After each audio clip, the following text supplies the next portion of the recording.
Hello everyone, my name is Salim Shabic, and in this tutorial I will show you how to add content to a course in Moodle LMS.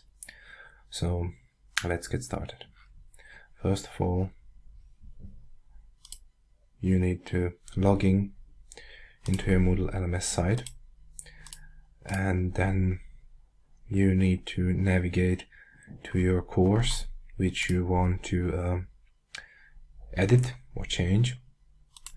Make sure that you have the teacher, admin or manager privileges, and then when on course page, click on turn editing on.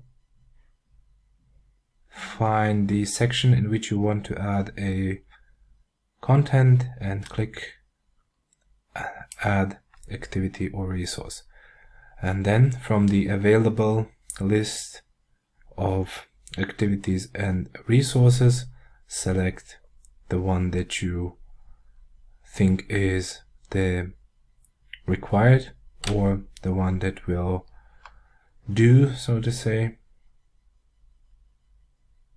Click add a new file.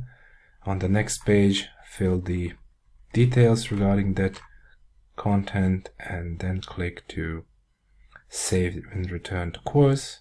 If you want to go to the course page back, or save and display, in that case you will see the resource itself. So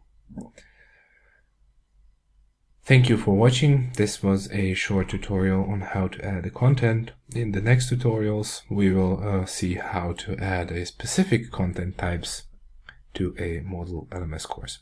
Thank you and see you later.